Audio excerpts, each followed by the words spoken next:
नमस्कार and welcome to कुछ अनसुना।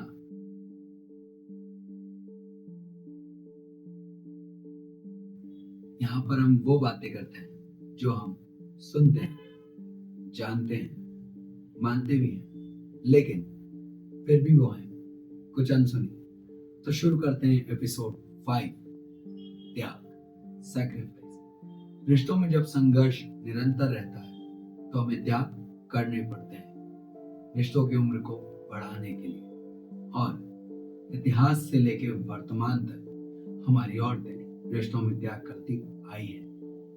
कई तरह के त्याग, जैसे स्वतंत्रता का त्याग, पैतृक संपत्तियों में अधिकारों का त्याग और सहनशीलता का त्याग। दूसरी ओर पुरुष भी त्याग कर रहे थे इतिहास में, भावनात्मक त्याग, अपनी आराम का त्याग, कठिन परिश्रम करके, जोखिम लेकर अपनी सुरक्षा का त्याग और अंत में अपने अकेलेपन और खाली समय का त्याग। वर्तमान में रिश्ते हैं और उनमें संघर्ष भी, बस बदली है तो संघर्ष की और त्याग की परिभाषा।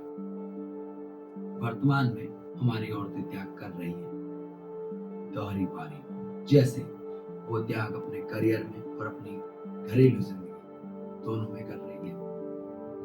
पुरुष भी त्याग कर रहे हैं और उनके कारण है, जैसे उन पे बर्डन ऑफ एक्सपेक्टेशन है, उनसे बहुत ज्यादा अपेक्षाएं की जाती है परिवार के द्वारा, उनके पार्टनर के द्वारा, इसलिए वो त्याग करते हैं। इमोशनल सरप्रेशन, उन पे इमोशनल प्रेशर इतना बना रहता है कि वो कुछ नहीं बोल पाते और इमोशनल सरप्रेशन के कारण वो त्याग करते हैं। सैक्रिफाइस ऑफ प्लेजर, अपने खाली समय, एकांत समय का त्याग करते हैं क्योंकि उनके ज्यादातर समय उनके काम, कारोबार, नौकरी और परिवार की देखभाल में जाता है। क्या आप सबने कभी भी कॉन्सिक्वेंसेस ऑफ सैक्रिफाइस के बारे में सुना है? त्याग के परिणाम। एक रिश्ते में जब त्याग अत्यधिक बढ़ जाए या फिर एक तरफा होके रह जाए, वह दिखाई देने लगते हैं द कॉन्सिक्वेंसेस ऑफ सैक्रिफाइस, अत्यधिक त्याग के परिणाम। और ये बहुत घातक है एक रिश्ते के लिए, जैसे रिजिडमेंट।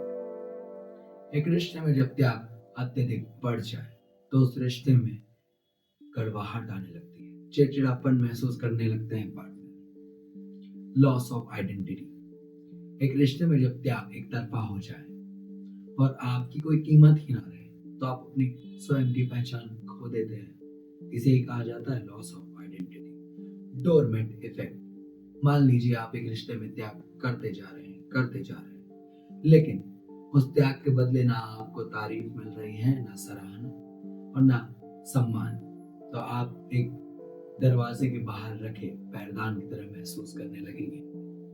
जी हाँ, इमोशनल बर्नआउट, एक रिश्ते में जब त्याग आप करते रहें और आपको उसके बदले कुछ ना मिले तो आप भावनात्मक रूप से खाली हो जाएंगे और एक दिन फट जाएंगे। गिल्ट साइकिल, अपराध बोध चक्र, एक रिश्ते में जब एक व्यक्ति अत्यधिक त्याग करता है तो कई बार उसे ये भी महसूस होने लगता है कि मैं कुछ गलत तो नहीं कर रहा, क्योंकि उसके त्याग करने के बावजूद भी उसके परिवार वाले, उसका पार्टनर, उसके बच्चे उससे खुश नहीं है। तो उसे लगने लगता है कि ये त्याग जो मैं कर रहा हूँ, क्या मैं कुछ गलत तो नहीं कर रहा, और वो इन चीजों को अपने अंदर रखकर अपराध बोध चक्र में फंस जाता है और गिल्टी महसूस करने लगता है। और अगर रिश्तों में ये सारे त्याग के परिणाम रहे तो रिश्तों की उम्र कम हो जाएगी और मानिए खत्म हो जाएगी और रिश्ते टूट जाएंगे। लेकिन इन सारी चीजों का हमारे पास हल है, और जो कि बहुत सरल सा है। पहला, रिश्तों में जब त्याग हो तो एक तरफा नहीं, दो तरफा हो। दूसरा, रिश्तों में जब त्याग हो तो आप आपके पार्टनर की जो आपके लिए त्याग कर रहा है उसकी सराहना करनी चाहिए, तारीफ करनी चाहिए। उसे ये महसूस कराना चाहिए कि आप उसके किए गए त्याग को समझ रहे हैं, उसकी इज्जत करते हैं। और रिश्ते में अगर आप सोच समझ कर त्याग करेंगे तो वो त्याग बोझ नहीं बनेगा और कंट्रीब्यूशन की तरह रहेगा।